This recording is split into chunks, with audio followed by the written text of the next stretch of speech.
ang nakaraan sa tadhana.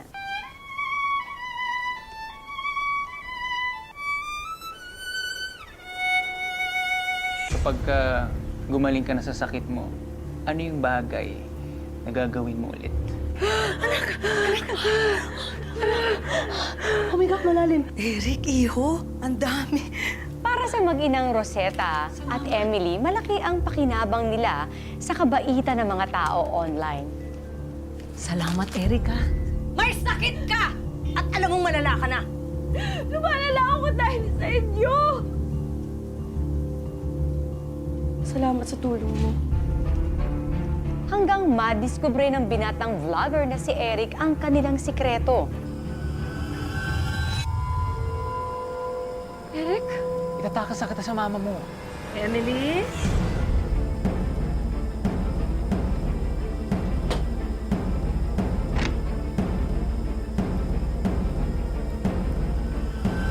Ano yun? Parang may narinig akong ingay. Nabitawan ko lang po yung tubig. Sorry po. Sorry po.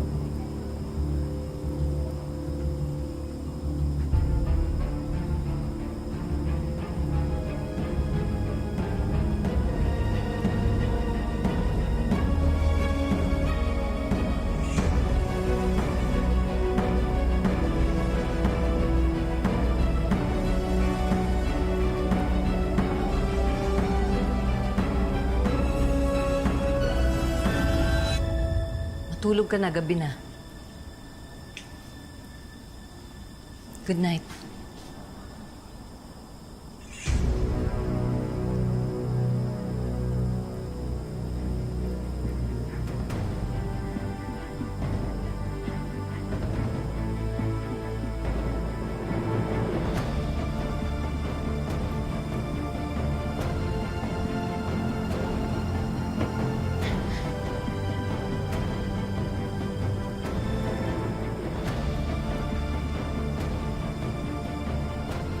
Hintayin mo ako. Sasama ako sa'yo. Huwag kang matakot. Nandito na ako para sa'yo. Mali itong ginagawa ng mama mo.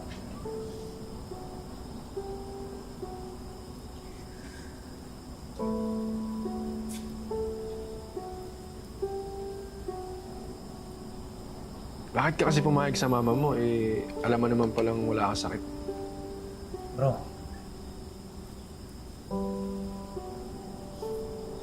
Hindi ko din alam.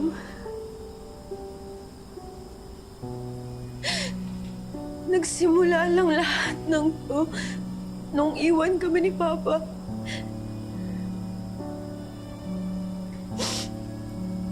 Naging sobrang protective ni Mama sa akin. Isang beses nilagnat ako. Tapos, kung ano-ano na yung naiisip ng sakit ko.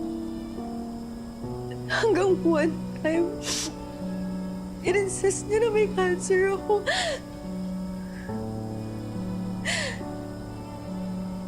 Kaya lumapit na lang kami sa ninang ko na nagbebenta ng herbal medicine. Naniwala siya sa lahat ng kwento ng mama ko hanggang sa pati ako. Naniwala na rin sa mga sinasabi niya.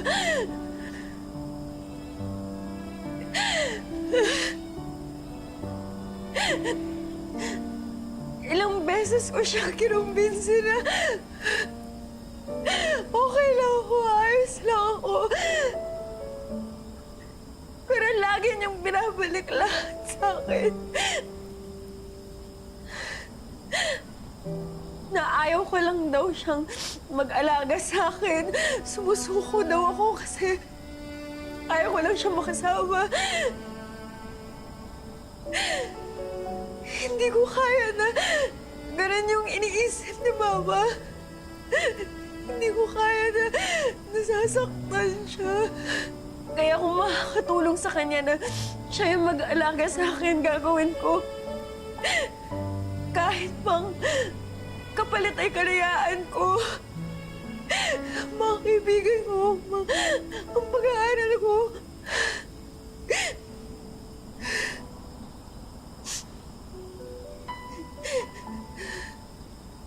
Nandito na kami. Nandito na ako.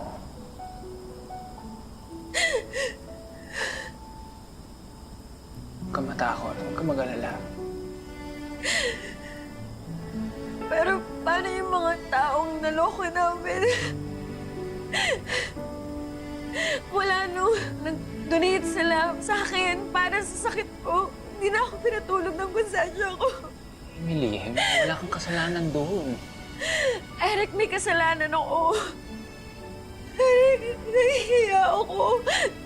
Hindi ko na kaya ng ganun.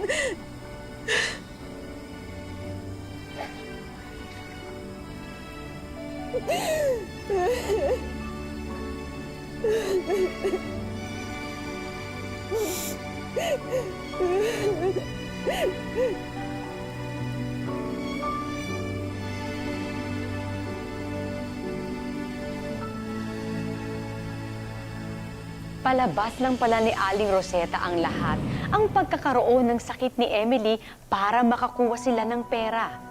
Hanggang saan aabot ang pagsisinungaling ng mag-ina? Yan ang dapat tutukan sa part 2 ng Tadhana.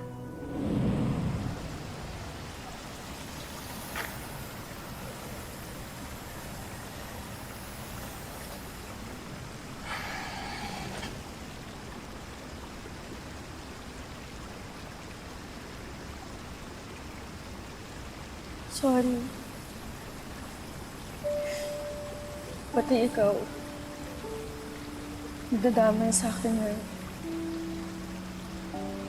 Sariling desisyon ko ang tulungan ka, Emily. Hindi mo kailangan isisi ang lahat sa'yo. Wala kang kasalanan. Salamat, Eric.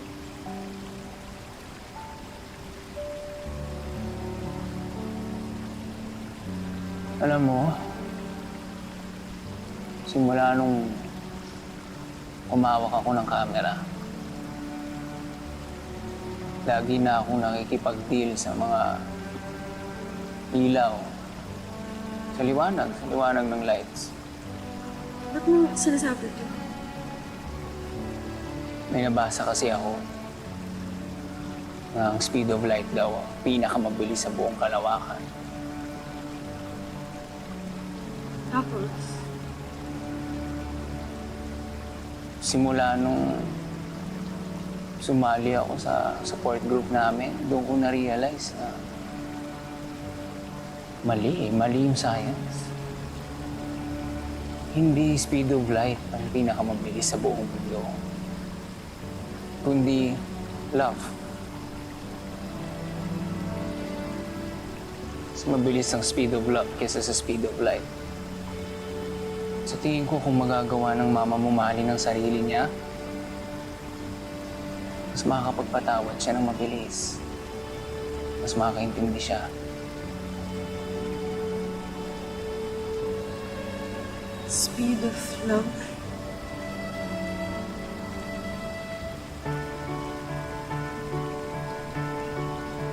Bakit? Hindi ka ba naniniwala? Emily,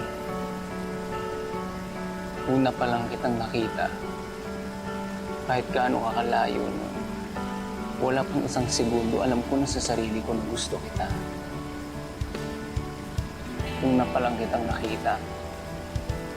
Kahit gaano kakalayo sa akin nun, wala pang isang segundo, alam kong gusto na kita. Ganun kabilis ang love.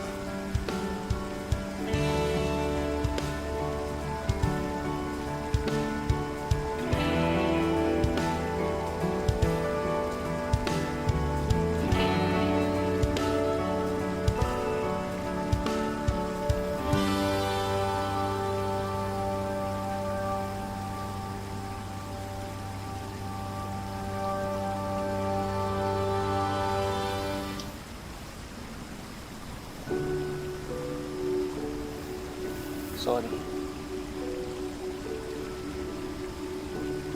Sorry. Iniisip ko kasi si Mama eh. Parang mali na iwan ko siya ngayon ng mag-isa. Baka kailangan niya ng tulong.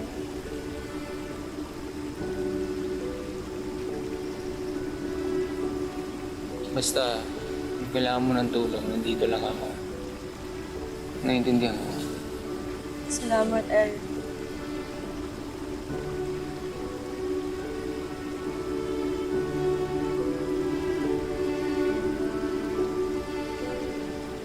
Speed of love.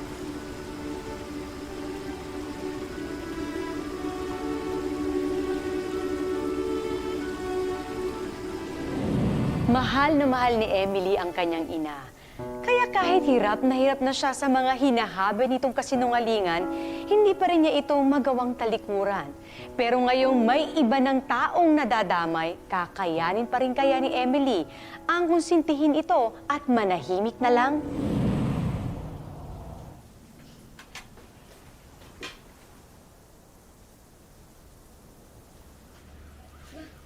Ano to? Ma, naghanda ako ng breakfast para sa inyo. Lagi po kasi kayong gumigising ng maaga para... Kailan ba kita pinakilos, ha? Alam na alam mo ang kondisyon mo. Bawal na bawal sa'yo mapagod. Nakukulangan ka ba sa mga ginawa ko para sa'yo, ha? Ma, hindi naman sa ganun. Gusto ko lang pong umawas. Hindi sa ganitong paraan! Iisa lang ang hiningi ko sa'yo. Sundin mo ako. Yun lang, Emily!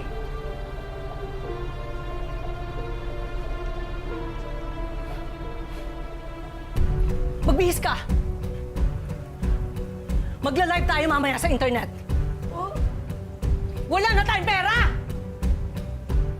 Hindi na nagbibigay ng suporta ang ama mo! Dito ka bumawi! Sa paghingi ng donasyon sa mga tao! Nasaan ang oxygen mo? Di ba kabilin-bilingan ko sa'yo? Lagi mo suot ang oxygen mo! Sorry po. Ang tigas ng ulo mo!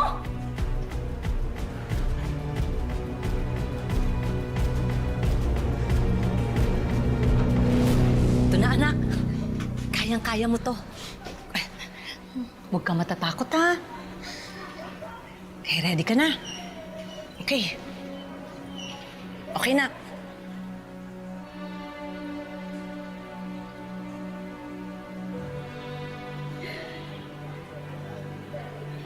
Magandang araw po sa inyo. Kumakatok po kami sa inyo.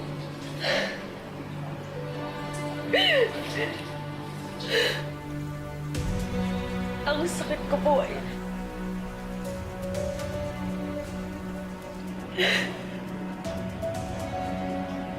Kaya mo yan, anak. Kaya mo.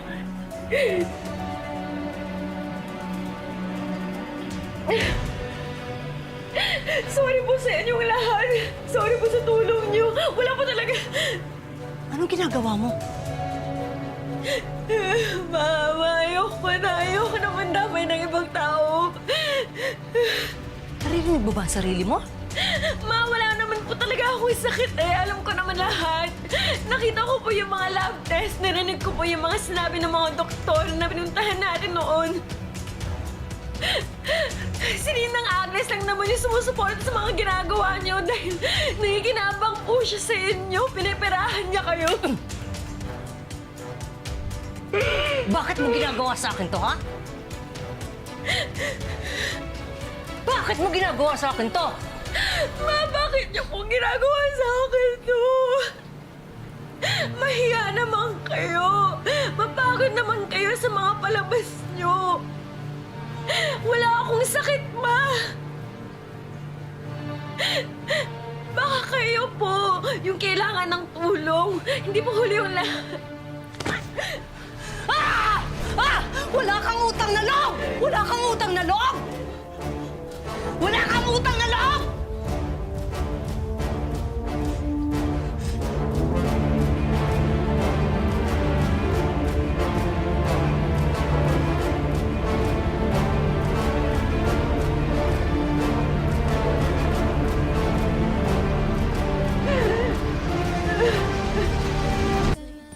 saan ka pumunta. Pagkatapos ng lahat ng sakripisyong ginawa ko, ganito lang ang isusukli mo? Wala ka na ba talagang respeto sa akin, ha? Wala ka na ba talagang pakialam kung ano nararamdaman ko? Bakit ka nagsinungaling? Sinong pinuntahan mo sa labas? Saan ka pumunta? Si Eric. Si Eric ba lumason dyan sa utak mo, ha? Ma, please, huminga ka muna.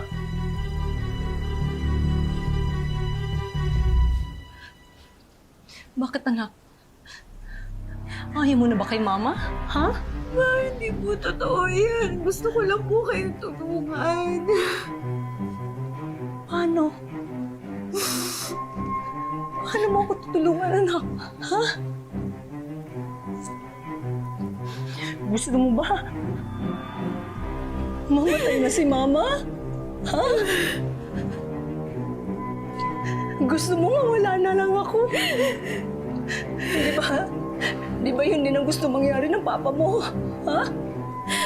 Makakalimutan mo na si Papa, please. Isipin mo na lang yung sarili mo. Isipin mo na lang tayo. Eh, di ba ngayon naman ang ginawa ko? Tayo! Ikaw! Ako! Yan ang iniisip ko! Pero ano yung ginanti mo? Nakilaki mo na ng tulong. Hindi na tama ito. Huwag mo akong tuturuan! Anak lang kita. Ako pa rin ang ina mo. Ma, hindi pa huli yung lahat. May makakatulong ka sa atin. Si Eric ba lumalason dyan sa utak mo? Ha? Ha? Bakit ka nagkakaganito? Sagutin mo ko. Hmm? Mama, please. Hindi! Hindi ko na kailangang marinig pa kung ano sasabihin mo. Talagang hindi ka na magbabago, ha? Ha? Nagmamatigas ka na? Ha? Pwes, ito, ikaw, halika! Matuto ka! Sumusobra ka na! Halika dito! Pumasok ka! Yan ang bagay sa'yo!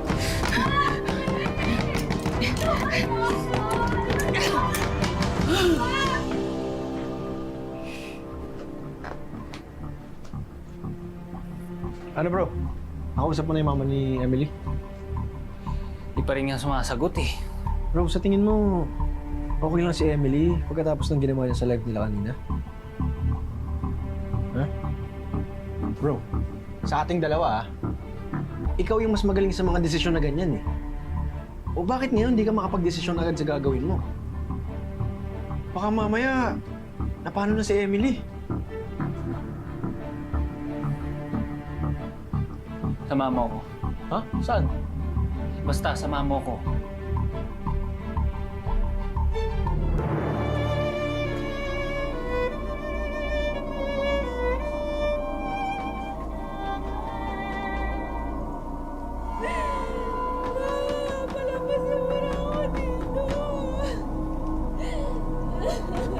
Hindi mo ako iiwan.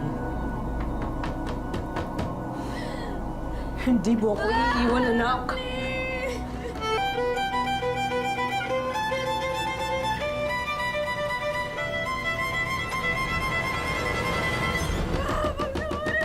Tao po.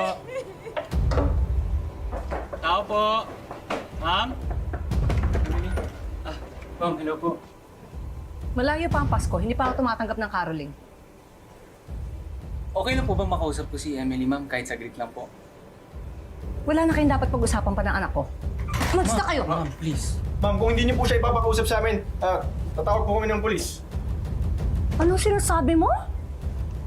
Umalis na kayo sa... Hindi po. Opo, pasensya na po. Pwede po bang pasabi na lang po kay Emily na...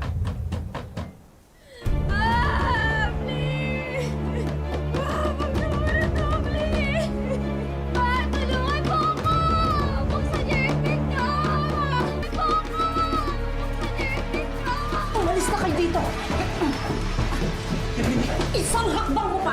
kayo naman ay ipapapulis ko. Umalis na kayo! Sabi na umalis na kayo, sabi! Ha? Pamamahay ko pa rin to! Umalis kayo! Ma'am, hindi po ako natatakot sa inyo. Sa una pa lang sinabi ko na tutulungan ko si Emily, ma'am. Wala nang atrasan to. Tawan mo! Tulungan niyo ako! Emily! Tinago po dito mo ba si Emily po? Tulungan niyo po siya! Please, pakibilisan po! Pakibilisan po! Eric! Eric, ikaw ba yan? Tulungan mo ako! Sandali, Emily! Emily, lalabas kita dyan. Sandali lang.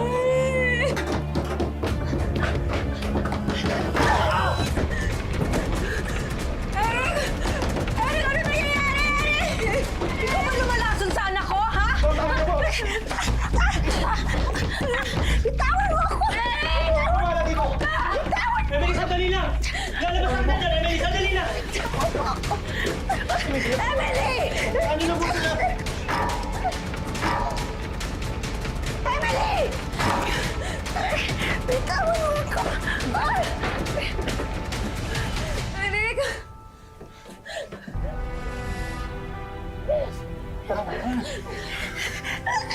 Bitawan mo ako! Sorry po!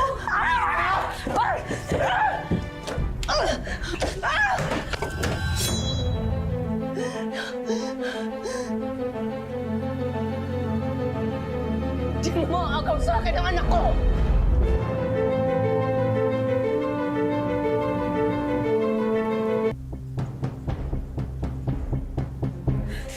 Sige ma!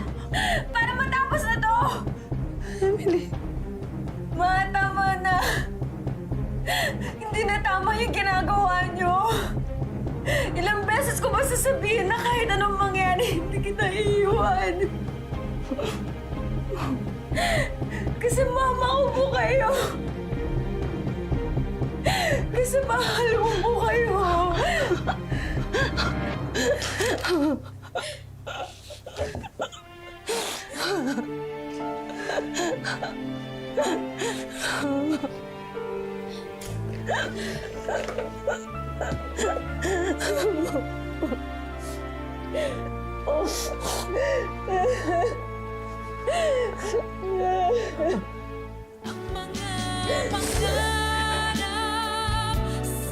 Sa kabila ng lahat, mas pinili ng mag-inang Rosetta at Emily na magpatawad, magsimula uli, at punuin ang kanilang puso ng pagmamahal. Isang pagmamahal na malaya at mapagpalaya, hindi makasarili at mapagparaya. Di ko na makita ang buhay. Kumusta naman ang mama mo? Ngayon, okay naman siya. Kailangan lang niyang tanggapin lahat ng mga problemang pinagdaanan niya hanggang sa iwan siya ni Papa. At yung takot niya na makaiwan ko siya. Salamat pala sa nerve mong psychiatrist, ah. Wala yun. Sabi ko naman sa'yo, di ba? You're not alone. Karamay mo ako sa lahat ng bagay. Salamat. Salamat din. Bakit ka nagpapasalamat? Siyempre, ikaw yung nagpatuloy ng theory ko na mas mabilis ang love kesa sa light. Ito na naman. I love you. I love you too. Ang mga pangarap sana'y mapasakit ang liwanag ng buhay. Ops, ops! Makakasal na yung pinag-uusapan nyo, ha? Hindi pa ako ready.